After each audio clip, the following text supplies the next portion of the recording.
Democracy That Delivers is brought to you by the Center for International Private Enterprise. Now to your host. Hello and welcome to SIBE's Democracy That Delivers podcast. My name is Anna Kompanek. I am the Director of Global Programs at the Center for International Private Enterprise, or SIBE. And my guest today is Anna Podlesna, Corporate Social Responsibility Manager at Profesia, joining us all the way from Slovakia. Welcome, Anna. Thank you for inviting me. Today we'll be talking about a very important and often underappreciated issue of inclusion of persons with disabilities into the job market. So the World Health Organization tells us that an estimated 15% of the world's population live with some kind of disability, which makes persons with disabilities the largest global minority. Many countries have made commitments towards things like equal treatment and equal employment, specifically under the UN Convention on the Rights of Persons with Disabilities, which was a landmark piece of legislation adopted in 2006. However, in practice, there is still a lot of progress to be made for countries to live up to the commitments that they have made. And that progress is often uneven in different countries. Profesia is a very interesting company that is trying to change it and really building the empowerment and inclusion of persons with disabilities into a very successful business model. So Profesia is the largest job portal in Slovakia. Founded in 1997 and has since grown in Slovakia and beyond. Today's guest, Anna Podlesna, is an accomplished corporate social responsibility manager at Profesia. Recently, she was featured by the Pantis Foundation and Ashoka among the top social innovators in Slovakia for precisely her focus on the underrepresented groups in labor markets, such as persons with disabilities. She's a graduate of the Hubert Humphrey Fellowship Program at Michigan State University and a Fulbright Exchange activity and Impact Award recipient on behalf of the U.S. Department of State and the Institute of International Education. Anna, it's such a pleasure to have you on the podcast today. And let's jump right into it. Can you tell us a little bit more about Profesia beyond the brief introduction that I was able to give, and also your professional journey that led you to this company and to focus on hiring persons with disabilities? Profesia has a very interesting story behind. Its founder has 4 children and two are with Down syndrome. So the founder of the company from the early beginning, he always wanted that a job board company or job board dashboard is accessible to anyone who wants to find a job. So we were trying to develop tools which were accessible, for example, to people with visual impairment. And we were thinking how we can make it accessible also for people with hearing impairments. My personal story was that I was working for foundation and knowing how much NGO sector invests into really building skills of people who are underrepresented on the open labor market, but they still have a problem to find a job. I was really thinking how we can make this transition to the job more successful. So that's my motivation, and that's how I started to work for Profesia 5 years ago, and we started to build more strategic model because Profesia was investing into accessibility of its tools and some behavioral nudges even before I joined the company. Excellent. Yes, so tell us more about this model and some of the things that Profesia is doing. So I know that Profesia has become a leader in technological solutions in human resources in Slovakia. So obviously the focus is not just on hiring of persons with disabilities. It is a fully functioning, full service human resources company. So can you talk a little bit more about those factors that make Profesia successful as a business?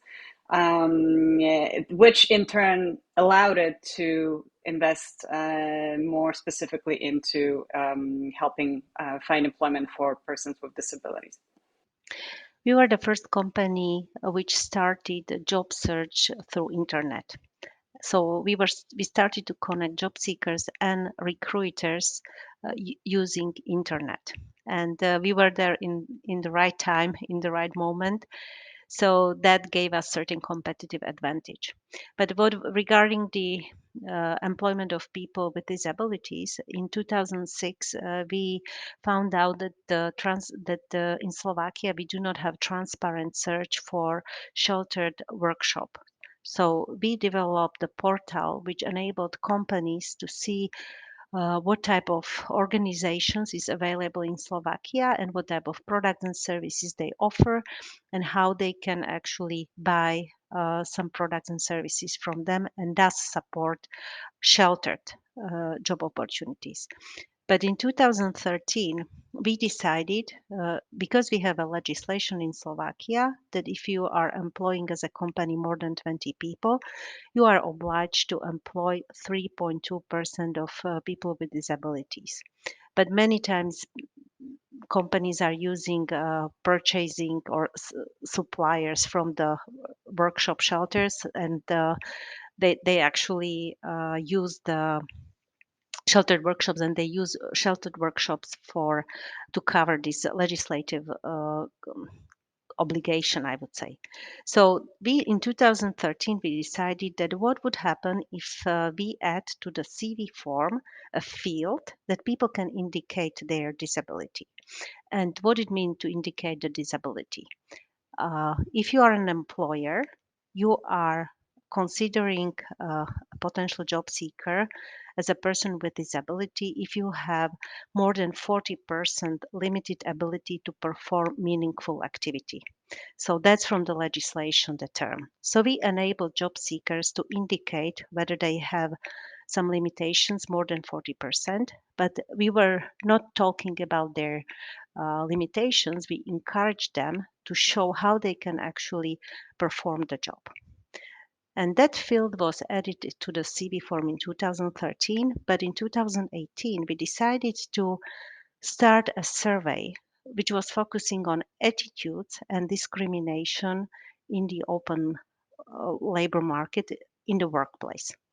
And we found out that actually for the question, do you personally have real experience with working directly in your current workplace with a person who can be included in one of the groups? And one of the groups was also people with disabilities, that only 13 people 13% of respondents had an experience working directly with a person who claimed certain disability, which it was the lowest number. So we started to focus on certain behavioral nudges, how we can improve that. At that time in 2018, we decided to provide this CV database of job seekers who marked that they have certain level of disability for free to recruiters. Thus, to support them and encourage them to invite these people for interviews. So they didn't have to pay our services to reach them. They had this database for free. Also, we made survey among these job seekers, and we realized what they actually need to secure a job. And that was career counseling and understanding how to actually find a job, the process of finding a job. So we started to do regular career counseling through the program Help from the Heart. We also did special trainings for our customer support line. We also embedded this career counseling and orientation through the job search process to our flagship events, which are really the most famous in Slovakia, Profesia days. So whoever came to these events and had any specific needs or special need, we were able to accommodate it with special counselors. And what I consider as the most important, we started to do small pilots with companies. We had them we provided them opportunity to see how certain set of people who was applying for their jobs would actually perform on the job without having any obligation. And that was the strongest moment when many of the recruiters realized that, wow, I didn't think that this is possible, but yes, this is possible, that these people can be fully performing on the job if there are small accommodations or adjustments made. No, that's fascinating, and well, it's interesting that you reminded us how recent just the concept of having an online job database is, right? Looking back, it feels like did we ever do this in any other way? But the concept is pretty recent, and also I think it's important to keep in mind, given different types of disabilities, that it may not, even for companies that want to promote certain job opportunities, they also should be aware of technology and how to use technology. For instance, to make whatever you post on your website conducive to work with assistive technologies, perhaps for vision impaired people or people with other types of disabilities. Can you tell us a little bit more? Is that part of the training or the awareness raising that you do with employers, how to use different assistive technologies? Before you mentioned at the introduction that I was Fulbright exchange recipient, and that was, I would say, very important milestone in our work. Before I went for this exchange program to Michigan State University, we were trying to show mostly accommodations for physical disabilities, so for vision, hearing, and physical movement, based on what we could learn from our pilot projects, what was working for various workplace settings. But after I spent 10 months in Michigan State University at the vocational rehabilitation program, I learned that the hardest employable group are actually people with mental and cognitive disabilities. And that 90% of job loss among individuals with disabilities may be actually attributed to lack of social and communication skills. So we issued or prepared a special guide for companies how to accommodate various disabilities, but we also use resources which are available via internet, and they are very comprehensive. For example, the website askgyan.org, which shows various disabilities and various accommodations, and it's accessible to anyone in the world.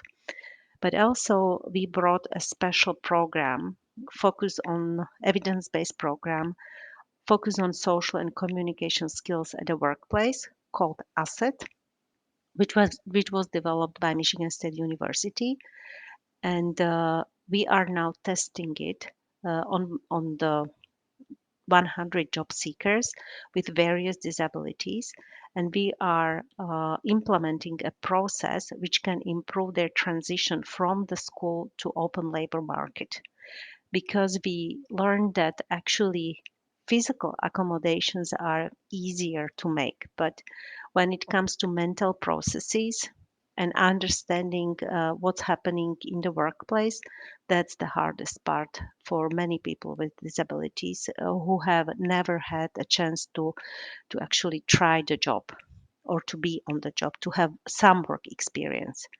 And through this assistive soft skill and employment training called ASSET, we are also enabling them to try certain internships which are respecting their special needs. Okay, that's very interesting, and I guess it also highlights how complex of an issue disability is. There's many different kinds, and there's not necessarily just one approach. So sort of the accommodations have to be made according to the type of disability, the type of the work function that is in question.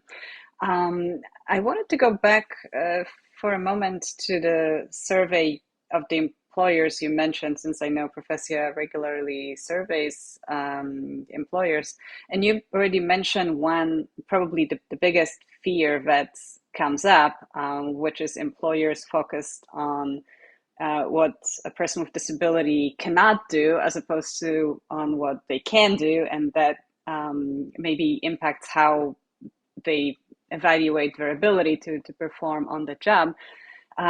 So that's one, a big one to overcome.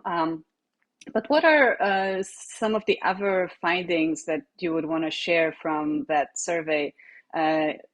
Either about maybe other types of misperceptions or biases that are common, or perhaps also you notice something positive that maybe many employers are willing to invest in having more accessible job opportunities. They don't know how. Just tell us a little bit more about what kinds of things you learned from the survey. At the beginning, you mentioned that many employers maybe focus on fixing the individuals or looking at their limitations. That was the strategic shift we made in 2022, is that we really emphasize to employers that we are looking at talent management, that we are really trying to look at the skills and potential of each job seeker and how this potential can be used. That it's not charity employing, it's really full performance based on the skills and abilities of a job seeker. And that covers also in certain level what are the fears and the barriers of employers. We do have regular surveys among employers in Slovakia, and there are two types of employers. One group are people or companies which already do have an experience employing someone with disability, and there are companies which has never had someone with disability in their staff, and we ask them why. And the important thing is that those who already have experience, they are afraid of days off due to health problems. And the second, the most important, is work performance. And then there is a specific paragraph in our Slovak legislation, and then it's work safety, workplace barriers. Those who do not have a direct experience employing someone with disability, basically on the top of their list are workplace barriers and work safety. And performance is a little bit lower on the list. And this is very interesting to see that employers who don't have experience, they many times see their workplace only with physical barriers. That we do not have, for example, accessible toilets. We have stores, we are located in a historical building. But we found out, for example, we are located in a very modern building. But if there is a person who is blind and tries to access our building, there are barriers which are not considered by company management, and these are more important than accessibility of the building. So basically, what we try to talk with companies is the process, how you hire a person with disability. And the process is related to lack of time which companies have to include a person with disability into regular work process. So we call these assistants of workplace integration or job coaches, who actually help to prepare a person, a job seeker who has the potential to work in that particular company or workplace setting, to prepare it before he or she starts on the job directly. And then this person spends the trial period with a person directly and helps to accommodate and solve problems which may arise. Many times it's more about self-confidence of a job seeker, trying to solve communication issues in the team where a person is integrated, establishing the most safe environment for example, feedback, and how to actually receive instructions. Whether a person really have to work in an open space, or is there a chance to have a special accommodation that the person can work from home or in a small room in the company. whether instructions can be provided only in writing because the person has short working memory, etc. So basically, we are helping to succeed a job seeker or a employee in a specific company with the help of job coaches or sort of assistance of workplace integration. Great. So for the specific case of the disability you mentioned, somebody who is blind or maybe vision impaired, what might be some of the accommodations that a company would consider for such a person? There are technologies which are for free, but many times it's about softwares which are used by companies which cannot be adjusted because they are used worldwide, and it's very hard to implement such technology for the software. But we had a visually impaired programmer, coder, and he was successfully working. A specific accommodation was that he was receiving meeting notes in advance. That was very important that he could read them. But from the statistics I have from the United States, 50% of people who have hearing impairments can find a job in average. 40% of people with visual impairment succeed in the job finding, and only 25% of people with mental disabilities can find a job.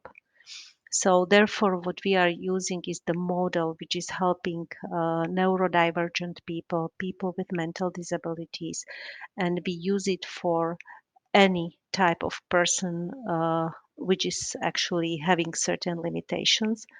And we know that not everyone may need everything, but we apply the whole model, and we let the person to show their skills and abilities, and then we adjust the model based on the needs. I mean, that all sounds amazing, and you've already accomplished so much.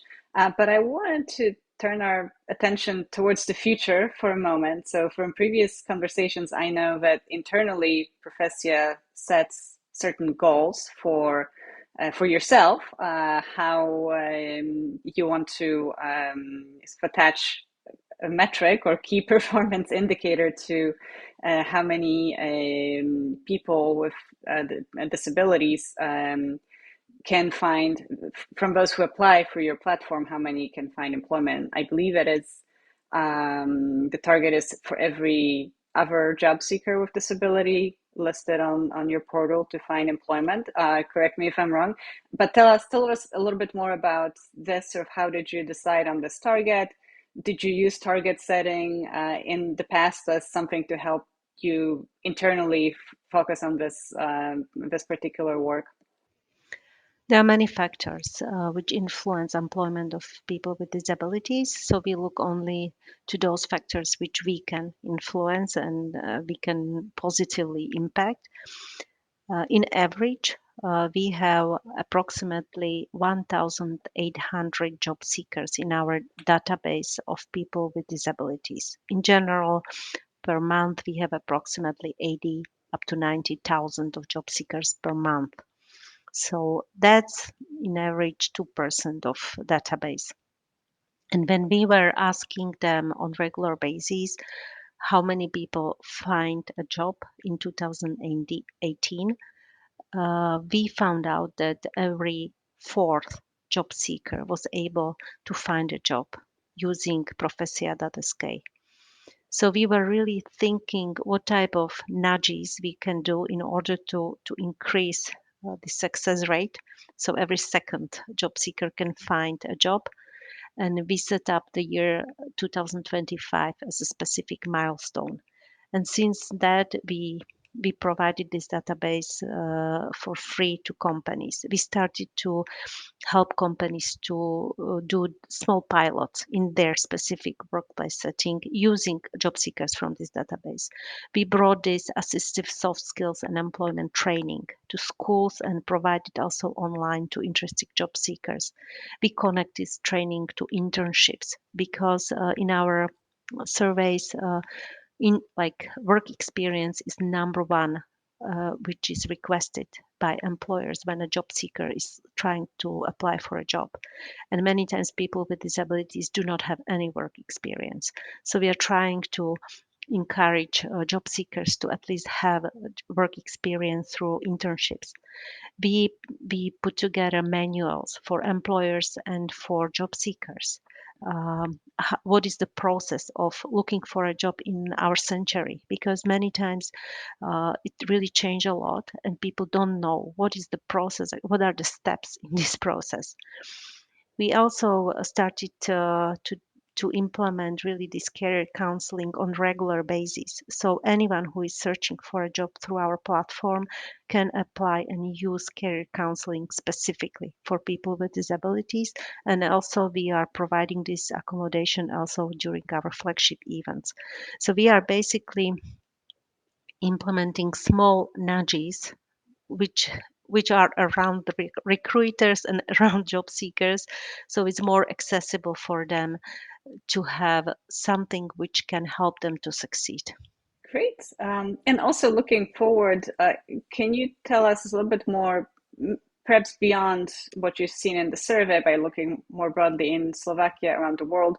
What trends are you seeing in inclusive hiring? You mentioned one interesting thing, which is sometimes the greatest accommodation a company can make is to let a person with disability work from home, where they may already have a physical setup or technologies that they need to work comfortably. Obviously, COVID, I think, shifted that quite a bit in favor of, well, so many other people, all of us at some point working remotely. But do you see that as one of perhaps the lasting shifts, or any other larger trends that you would want to highlight? Regarding the remote work, there is one interesting thing that yes, remote work became more accessible to anyone, but in the same time, it increased requirement from employers to have certain work experience because training a person for the specific job should be or can be done remotely in some cases only. So this is hard when you don't have any work experience. Even the remote work could be more accessible, but if you don't have previous work experience, they are looking how much would the training of the person cost, and that's sometimes really more expensive for companies. What we can see based on the survey about attitudes and discrimination in the workplace, we are asking regular employees in our job boards, and these employees claim that they perceive increasing trends that their employers do specific steps towards diversity in the workplace. And the reason we can really confirm that is that these respondents are coming and they are comparing their salaries through our paylab.com portal. So usually ask them side questions, but they are in productive age. They are really working directly in open labor market. So we know that this is directly the group of employees. If they see something, they would let us know directly. And we can see that every year, approximately 2-3% uh, of companies, we see increasing trends in percentage of companies who have something directly supporting workplace diversity. So this is positive. What is still questionable is that people don't know whether diversity in the workplace helps the company. They don't see benefits of diversity. And approximately quarter of respondents that they claim that it makes their work more interesting or it's unavoidable because of the trends on the labor market.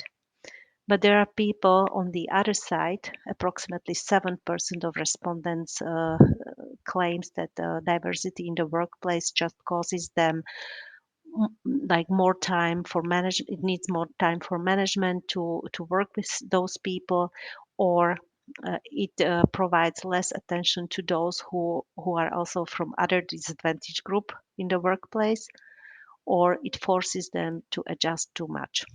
So it has two coins. I think what is important to mention is that whoever worked with someone who had certain disability, their attitude in general is twice positive as before. So the positive experience after you really have someone as a colleague working directly with a person with disability is much higher after you really have this experience. So your attitude is twice positive. Indeed. In the minutes that we have remaining, which aren't that many, perhaps let's stay on this. What message do you have for companies that may still be on the fence about the benefits of hiring persons with disability, or return on investment, if you will, and also for companies that maybe see the benefits but just don't know where to start? What would you tell them? Build your own experience. As it applies for respondents, when we read this outcome of this survey, that everyone who had a personal experience, his or her attitude was twice positive comparing to those who didn't have any experience. Try to employ someone with disability. It's also good to have a local partner to understand what are the needs and how, and also to find a suitable job seeker. But it shouldn't be done that we are looking just for a person with disability. Look at any skills and abilities based on your needs as a company needs, and ask community partners about their pipelines of job seekers, because it has to be matched. If the person is not a proper candidate, you will have negative experience. So it's always about skills and abilities. What is the important part of hiring of people with disabilities is the process, is the onboarding and integration and inclusion in the team. But if you have a local community partner who knows the needs of this job seeker, they usually can help you to accommodate that person and succeed. Each person is different. There is not like general recipe. It's always good that when you have support from the top management is supporting, and be ready also that there can be failure, but we are working with people, and any type of job seeker or employee can fail. So be ready for success, but also for fail, but try to build it the way that you really are employing someone because of his or her skills and abilities. That's great advice, and also applicable beyond persons with disabilities. As you said, it really applies to just having a diverse workplace. Period. You have to start with the skills, the needs, the match. Well, it's been such a pleasure to have you with us today.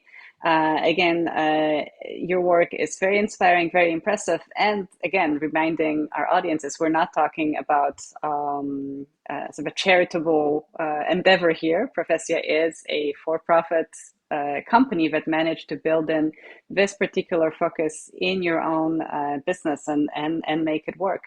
Thank you so much for sharing the lessons and experiences with us, and we look forward to staying in touch and following other great developments that I'm sure Profesia will see in the coming years when it comes to inclusion of persons with disabilities.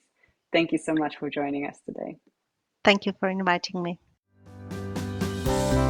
Listen and subscribe to SIPE's Democracy That Delivers wherever you get your podcasts.